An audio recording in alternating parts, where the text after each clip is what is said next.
take a look at that. My name is Carl Weaver, or Wei Carr. Thank you. Awesome, thanks. All right, so I'm going to continue letting a few people in. Thank you so much for joining in this webinar or online sharing.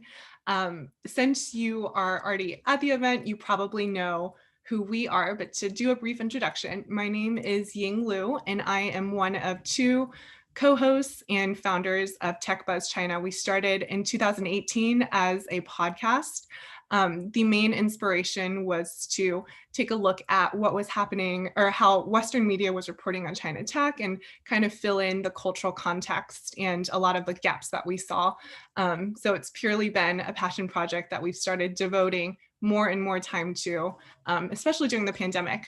But this is really special because BigOne Lab is one of our newer partners, but they have really, really interesting data that you can't find elsewhere. And we've worked with a number of different, lots of people are joining. We've worked with a number of different data sources, and they're definitely one of the most comprehensive and also accurate. So today I'm really delighted to introduce our speaker. Her name is Mengyao, and she will also be joined by one of her colleagues. I believe his name is Chen Lu, later during the Q&A portion. But let's get right to the presentation. It's going to be up to 30 minutes uninterrupted. So if you could please mute your mics, everyone on the call. And during the presentation itself, you're welcome to type questions, and everyone in the group can see it. There's no problem with that. And type questions, and we'll ask and compile them to Mengyao afterwards. We also have prepared some questions of our own from TechBuzz. And final note, in terms of introducing TechBuzz, all of the information about us and the things that we're working on today are on our website, and the URL is www.techbuzzchina.com. And of note, my co-host Ray is back on the call now. She is working on an ebook on Bytedance that's probably going to be put out in the middle or early next year. All right, I will turn it over to Mengyao, and I'll close my own video. Go ahead. Okay, thank you, Ying, and also thank you, Ray, for holding this awesome session. So hello, everyone. Welcome to our session. My name's Mengyao Ren, and today we prepared this sharing with you guys to talk about our most recent findings on the hot topics. And first, before I jump into the research part, please let me briefly introduce myself and our company. So my name is Mengyao Ren. I'm the head of marketing and also the senior analyst of BigOne Lab. So before I joined BigOne Lab, I was working in a Chinese local investment consulting firm, and especially focused on the commercial due diligence and the investment consulting. And for now in BigOne Lab, I responsible for the data-driven research and also the cooperation with some external institutions and also some organizations to conduct the specific research. And also I'm responsible for the branding strategy and also marketing strategy for BigOne Lab. And for our company, we are BigOne Lab, and we were founded in 2016, and we provide the data intelligence for the leading institutional investors to help them generate the data-driven research insights, and also we want to help them to make the investment decisions. And also for some corporates, we really want to help them to make the strategic decisions. And we are the first, and I guess still the only one company that was invested by S&P Global, and we were also invested by China Growth Capital and the Gen Fund. So for now, we have already got over 50 experienced data experts, and our team has a rich background in the products and development, also the financial industry. And for now, we have already covered over 1,400 major companies.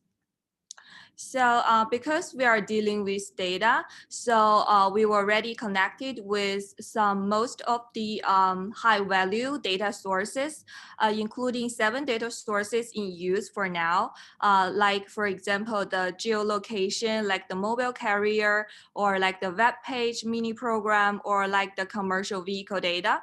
But we are still continuously trying to find some new data sources, because there are a lot of data here, but we really want to put those data into products that can meet our clients' demand in different scenarios. And because we are doing the data products, so the accuracy of the data is the #1 thing that we are caring about. So we usually benchmark our data result with the official disclosure from the company. So here we want to show you our most recent benchmark result in 2020 Q3. For example, like Dow is an education company. We are just about 4.2% from the official disclosure in terms of the premium courses paid enrollment. And for the Mercari, it's a Japanese e-commerce platform. We are just about 1.17% away from the official number. And for Billy, it's a Chinese online entertainment platform. We are just about 1.04% away from the its official premium membership. So for now, we have several different kinds of ways of delivering the products. First of all, we have both. We call it BigOne Lab terminal. So through this terminal, you can get access to different companies or like hot industries, or even our research platform. And we also have the data feed and the other kinds of the reports, because we have a excellent internal analyst team. So we will publish some reports on specific topics or like specific industries or companies regularly. And also we will hold some like live sessions just like this, cooperate with some other institutions or organizations or media, but we will also have some internal live streaming sessions. And all of these data products or the services are free for our full access clients. But if you guys interested in just just some of the companies or some of the industries or any kinds of the data products or services, you can also contact us and we can meet your customized demand. So yeah, that's everything for our introduction. And today we prepare our sharing, especially focused on 2 parts. One is for the live streaming e-commerce, which is very popular this year. And the other one is more about the consumer brands, especially the new emerging consumer brands in China. So first, let's look at the live streaming e-commerce part. So here we're gonna use Douyin as an example. Douyin is one of the most popular company this year in China. And for this data products, we track its 3 major business sectors. One is the short video, second is the live streaming, and third is the live streaming e-commerce. So today we're gonna focus on the e-commerce part. All right, so first we want to show you the e-commerce weekly GMV in terms of the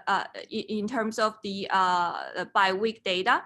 So here you can see that start from June, there are basically 2 channels. One is from Douyin store and the other is from the Baba. And at that time in June, the composition is basically half and half. However, as time goes by, when it comes to the end of September or the beginning of October, Baba is kind of disappear. This is majorly because Douyin announced that they want to ban all the third-party links on their live streaming session, which means that they want everyone who make purchase on in the live streaming session or make purchase from the Douyin store, not the other platform. So that's why here we can see that Baba is kind of disappearing.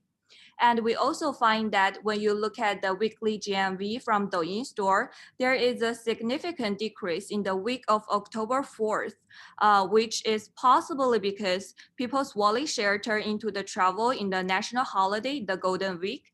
And then after that, we can see there is a peak in the week of October 25th.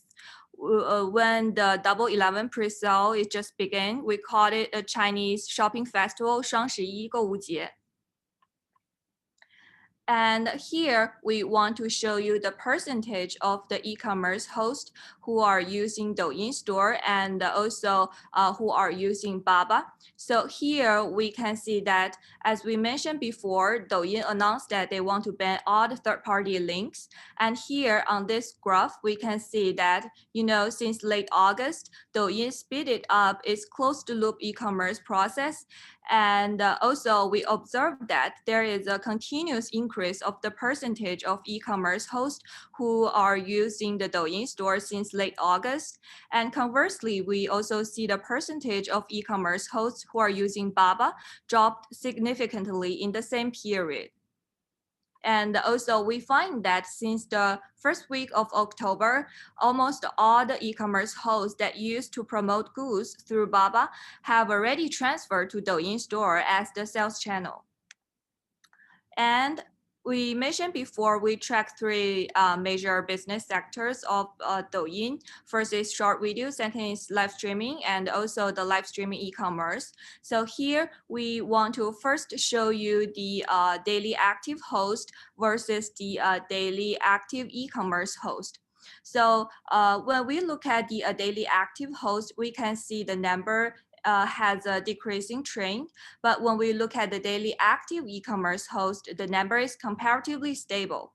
And when we look at the analysis on the e-commerce host by the followers level, we can see that for now, the e-commerce host who has more followers, which is larger than 100,000, that number is comparatively small. In the beginning of November, the number is close to 25,000. But there is an increasing trend. However, when we look at the e-commerce hosts who are smaller with the followers number majorly less than 100,000, the number experiencing a decreasing trend. And in July, the number is about 180,000, but there is a decreasing trend. So we think this is majorly because, the competition within the platform between the hosts are very fierce.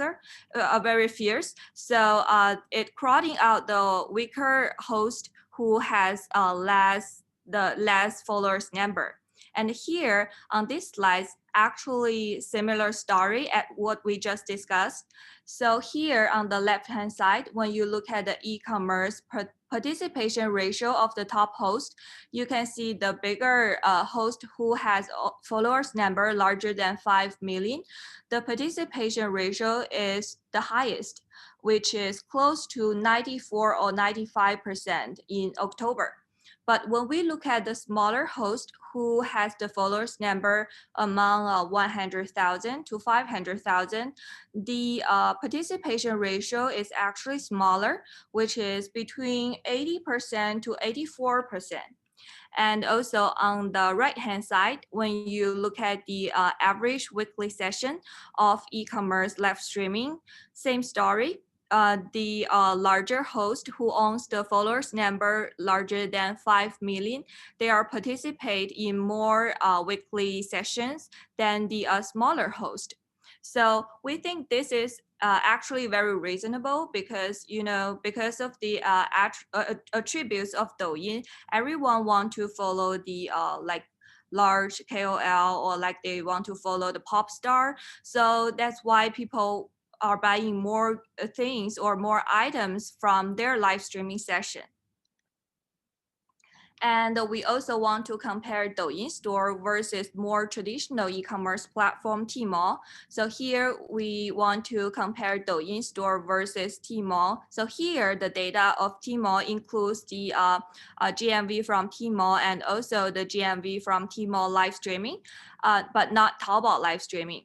So here, when we look at its GMV distribution in terms of the categories, we can see when you added the top 3 categories of Douyin store, which is clothing, personal care, and makeup, also the food and beverages, the percentage is over 50%. However, when you added the top 3 categories on Tmall, the number is just about 43%.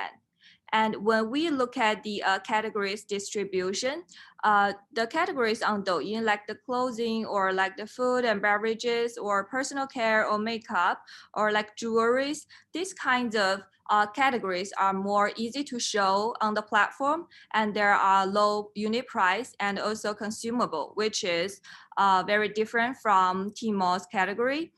So we can see on Tmall, the number 1 category is general household items, which accounts for 20%. However, this category on Douyin store is just accounts for 8%. So for now, we can see that Douyin store is still very different from the more traditional e-commerce platform. It's still in the very beginning period. And here we want to show you the Douyin store's top 10 categories GMV and also Baba GMV of Douyin store's top 10 categories. And here we can see that through comparing the sales volume of Douyin store and Baba channel since late August, we can see for the personal care and makeup, also food and beverages categories, the increase in Douyin store's GMV is approximated the decrease in Baba's GMV. And we can also see that the major growth of Douyin store's GMV is driven by the number 1 category, which is clothing. And also we can see the GMV increase in Douyin store is far exceeded the decrease in Baba, which indicating that the clothing is the first category rising in Douyin store after ban the external links. So here we want to use makeup as an example to show you the top 10 brands share on the Douyin store, Douyin platform. So we find that when we add the top 10 brands share together, the number is just about 10 to 20% of the total GMV. It's comparatively small when we compare this number to Tmall, and this number on Tmall is about 30%. So there is a difference. And when we look at the brands on Douyin store, we actually find that, on Douyin store, there are more like self-established brands or like very new emerging brands. So there is a problem for the platform that it is really hard for them to regulate or monitor these brands. So for now, we can see that in terms of the brand distribution or like GMV composition, it is still very different from the traditional e-commerce platform. And yeah, that's everything for the Douyin live streaming.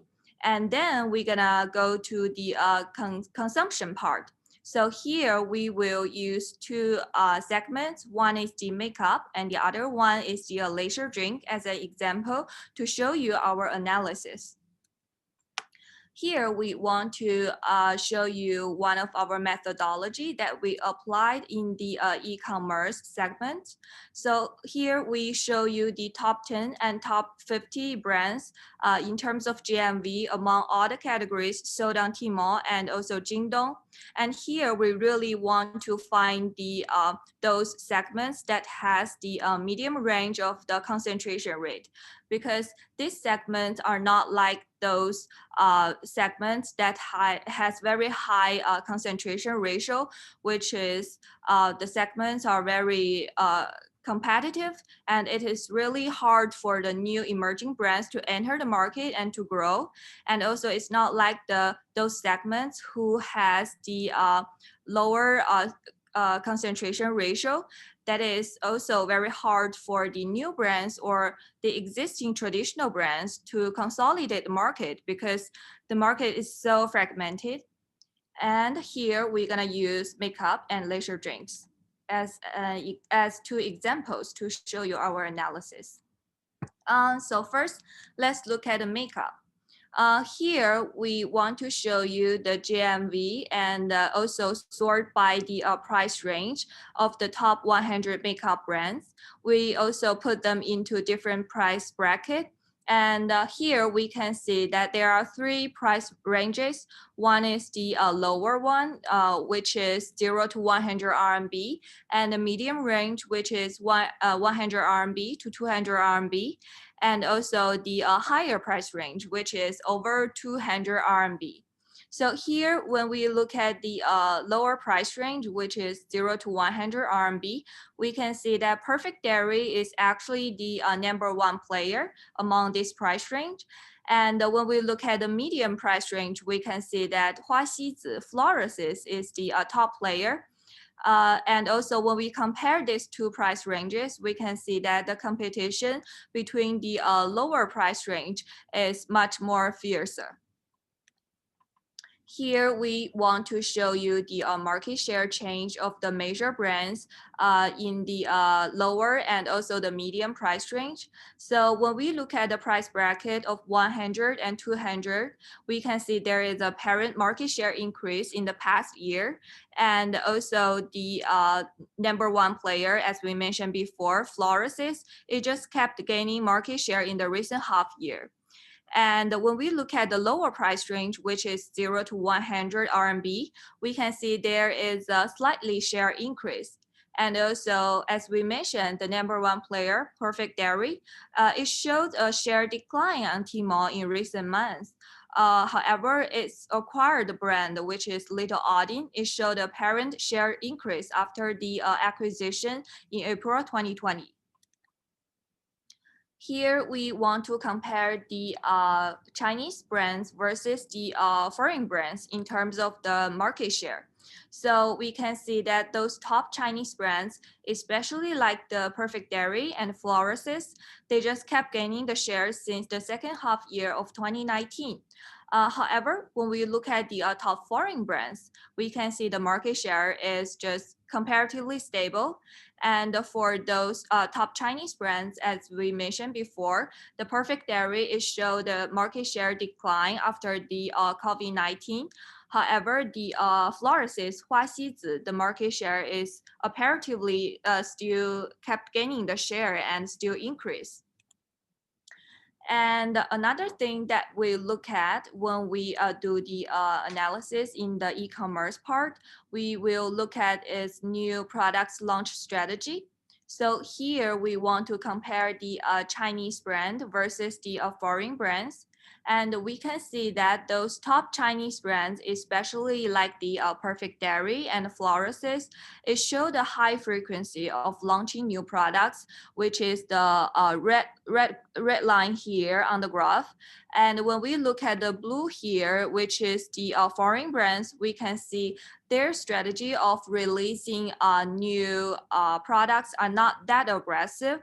They have a lower frequency of launching the new products, which we think this phenomenon might suggest that the top Chinese new emerging brand, they are more aggressive in terms of the product launching, but it also might suggest that they are anxious about their market position. So they need to keep releasing new products to maintain their market position.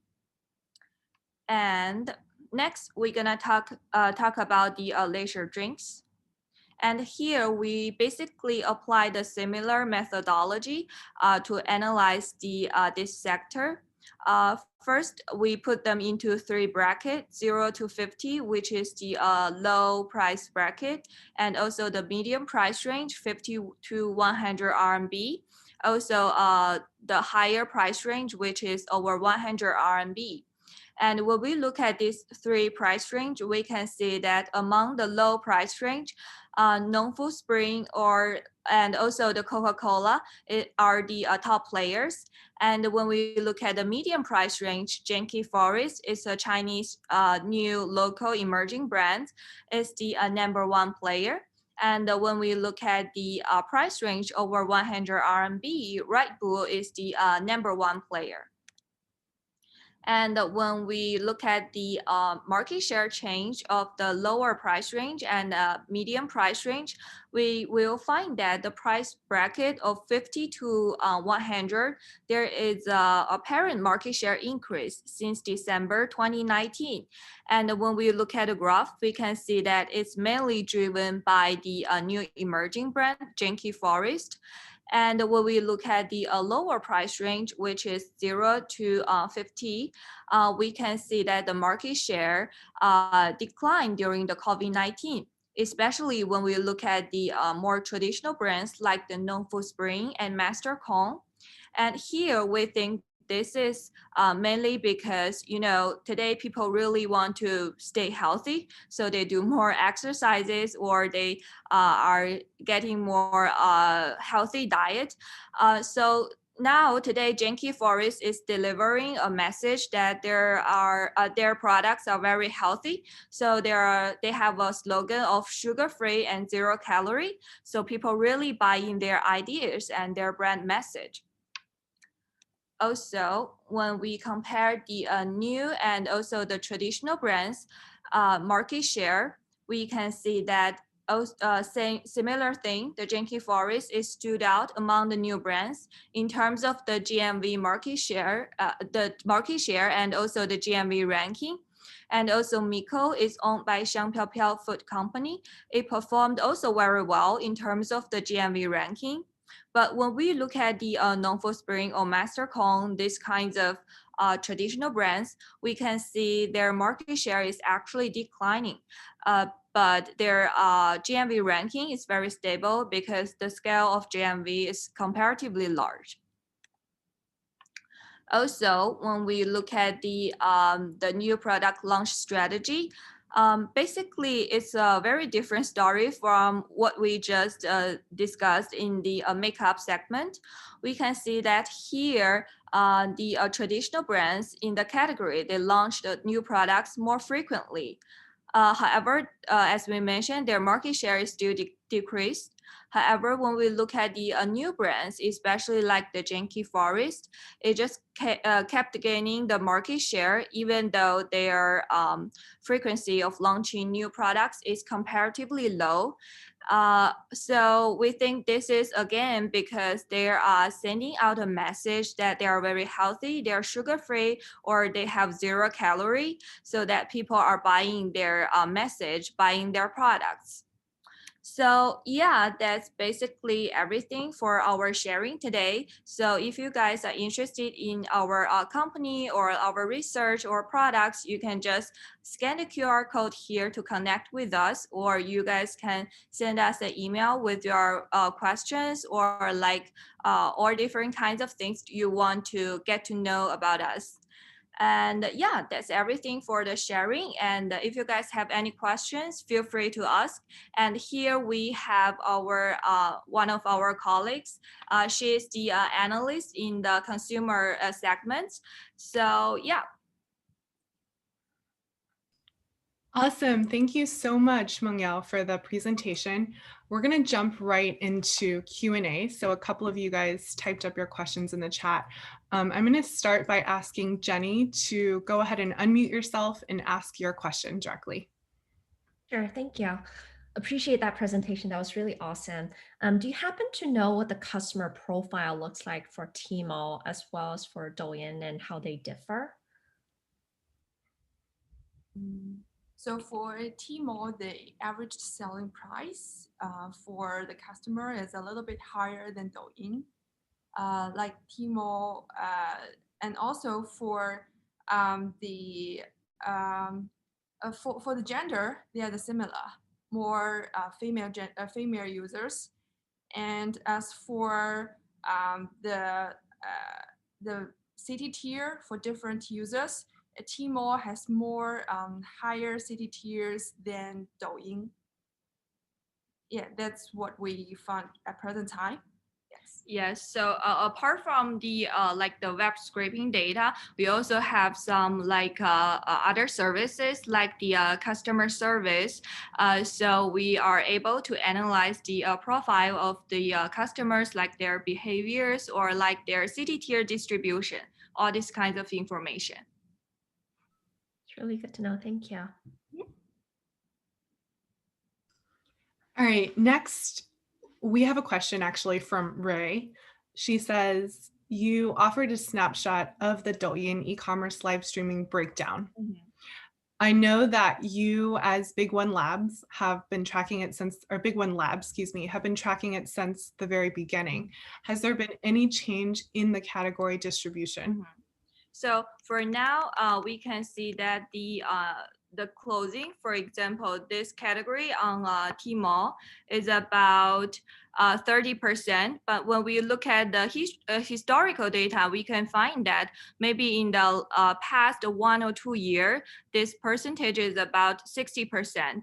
So for now, this percentage is decreasing, and there are more other like categories start to enter this platform. So it's more diverse, and compared to Douyin, Douyin for now is more like the previous stage of the more traditional e-commerce platform. So there is a change in terms of the category distribution. All right, did that answer your question? We're going to move on to a list of our own. So feel free, again, if you're listening from your phone or your computer, to type a question into the chat. You can also message me or message Ray directly, but we're going to go through our prepared content. All right. Do you think that the ban of Baba Link made a big impact on Douyin's e-commerce? What key metric for Douyin e-commerce? What is the key metric for Douyin e-commerce in terms of growth in the short term? As we all know, Douyin has already banned all the third-party links. And for now, in the beginning of October, we saw there is a decrease. And as we mentioned before, it might because of the national holiday, or it's just because the platform just banned the third-party links. So people are not get used to it. But after that, we saw from our data, we saw there is a rebound that very quick. So we don't think there is a negative effect on Douyin for now, but we will just keep following this data and to see if there's some other kinds of like impact on Douyin platform. And as for the short-term K matrix for Douyin e-commerce to grow, actually for Douyin, the active, the Douyin shop video, the user base is already very large, about 600 million users, active users. And so for the user base, it's not the real problem, but as for how to change, how to increase these users' turn ratio from the screen these products to purchase these products. And this turn ratio will be the key matrix for Douyin to increase their live e-commerce scale, and how to increase the purchase frequency of the users is also another very key matrix. And to increase these two key matrix, it requires Douyin e-commerce to do more specific product recommendation to users, and also to attract more merchants to get into this platform to increase their products number and also their products category. Awesome. Okay, we have a question from Joshua Samuel, and Joshua has volunteered to unmute and ask his question. Yeah, thanks for taking the question. So I guess two parts to my question. I'll ask the first one first. Is BigOne Labs able to track the mini program GMV on Tencent, Kuaishou, and basically all the other ecosystems? Like, are you able to get granularity into GMV that comes through mini programs? Okay, so I will answer this question. So for mini program, we actually have some products based on the mini program, this data source. For example, like we have a very new product called Pop Mart. It's a products developed based on the mini program data sources, and we are able to track it, for example, like the daily active users or like the transaction volume. But for now, we are not tracking the GMV on Tencent or on Kuaishou, but Kuaishou is one of our another products that is under development. So we are still doing the research and trying to figure out if we can track the e-commerce GMV or other kinds of data metrics on Kuaishou. Okay, cool. And the next question would be, so maybe not for GMV, but since you mentioned like traffic, are you able to differentiate between the traffic for mini programs that is coming from, you know, Yuzhan, Weimeng, kind of SaaS products versus merchants who are setting up their own stores? Is it even possible to kind of differentiate the source of traffic? Actually, we do not have this kind of GMV of this SaaS platform at present time, but we are under development. We want to, no matter for our own technology or partnership with other data sources, we're going to develop these parts in the future. Okay, thank you. Yeah, as we mentioned before, we have several different kinds of the data sources, including like the mobile carrier or like the payment, email receipt. We will continuously to try to explore more mature data sources. Okay, thanks. That helps. All right, so please keep typing your questions in the chat. But our next one is, recently there were allegations of fraud against companies like YY. Do you try to detect fake traffic as well? And do you think we should be concerned about that for platforms like Douyin? Yeah, actually, to be honest, Muddy Water also mentioned our names in their research report, but we haven't provided any data to them. But yeah, YY is one of our products for now. We track like the data metrics, including for example, the host number, the active host number, or like their the session categories, like all these kinds of information. But for now, I don't have the answer for your question that if we need to care about their fraud, because in terms of our data, we cannot answer this question yet. So. Okay, we have another question from the audience. What is the reason behind the decreasing growth of 完美日记? Oh, okay. Yeah, 完美日记 is very popular recently because it just IPO. So yeah, many people think their performance are very strong, but in terms of our data, we can see that the market share start to decrease in the recent months. So, but with our team, we don't think it's surprise us because it's comparatively reasonable. So there are several different kinds of reasons. So first of all, its strategy is majorly called multi-channel or multi-brands. So for now, they are not only developing its online channel, it's also have some offline store. And I remember they are offline store number is already close to 200. So people nowadays are not buying their products online. They can also get their lipsticks or like foundation in the physical store. So that's why we can see the online purchase or online GMV is kind of decreasing. And also second, we can also see that they acquire a new brand called the Little Audin. So for example, people will spend on the makeup just 100 per month.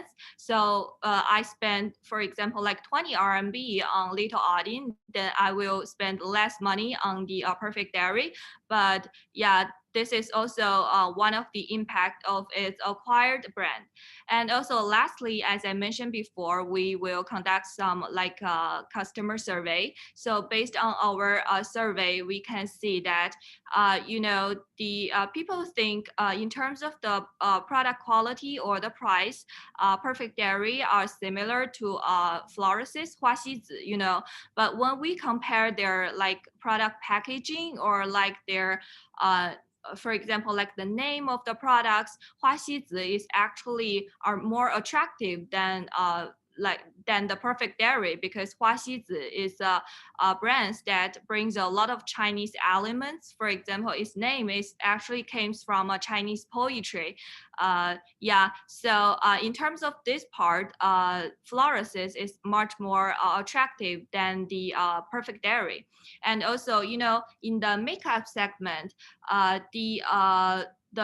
one of the top strategy they are using is to promote their items or promote their products through the social content or social platform, especially on the Xiaohongshu. It's Red, it's a Chinese content community.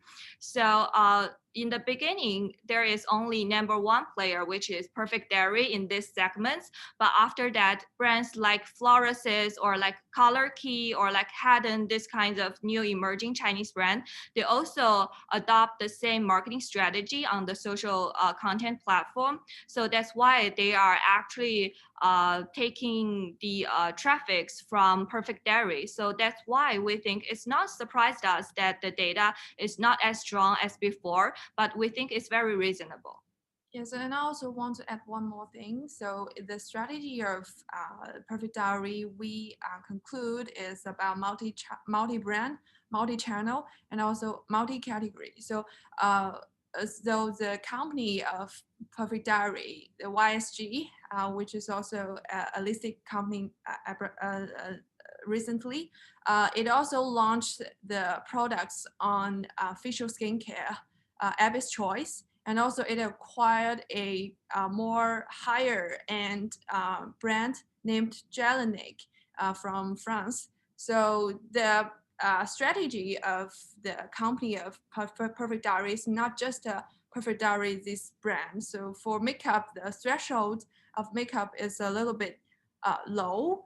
So many more Chinese makeup brands can use a similar strategy to grow up in a very short time. But for the company of Perfect Dairy, it follow a more multi-brand, multi-channel, multi-category this strategy to grow this company, not just one brand. Great, thank you so much. That was a very comprehensive answer. All right, we're actually going to wind down. I think we've covered a lot of ground, but 2 more questions. And the second to last is going to come from a gentleman named Benjamin, and he's going to unmute himself and ask it. Hi, everyone. First of all, thank you, Rui and Ying, for organizing this great conference.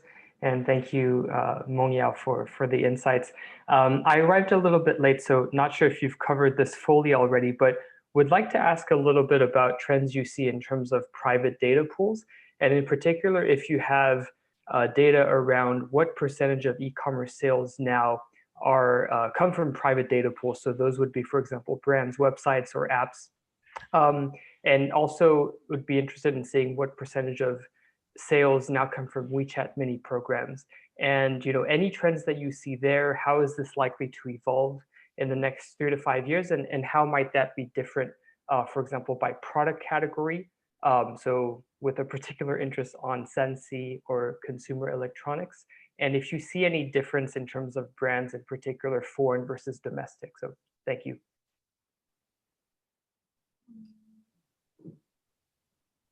As for the category, I thought the daily necessities and also daily for people who use more in their home at home is a trend, especially after COVID-19.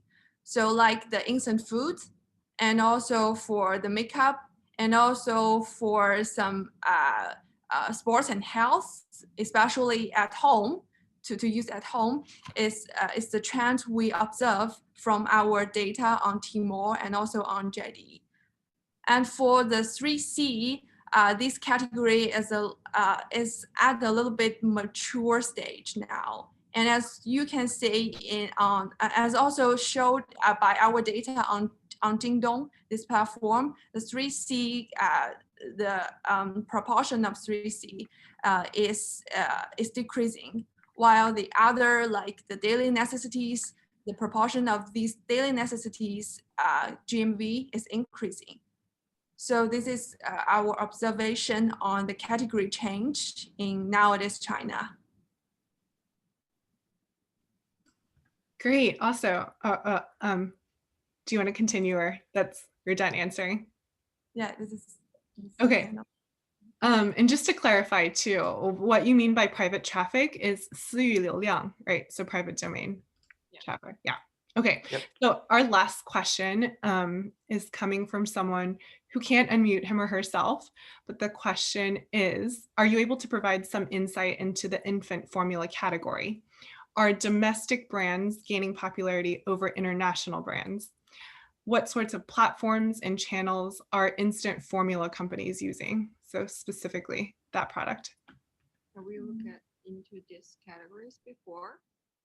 Actually, not so deep.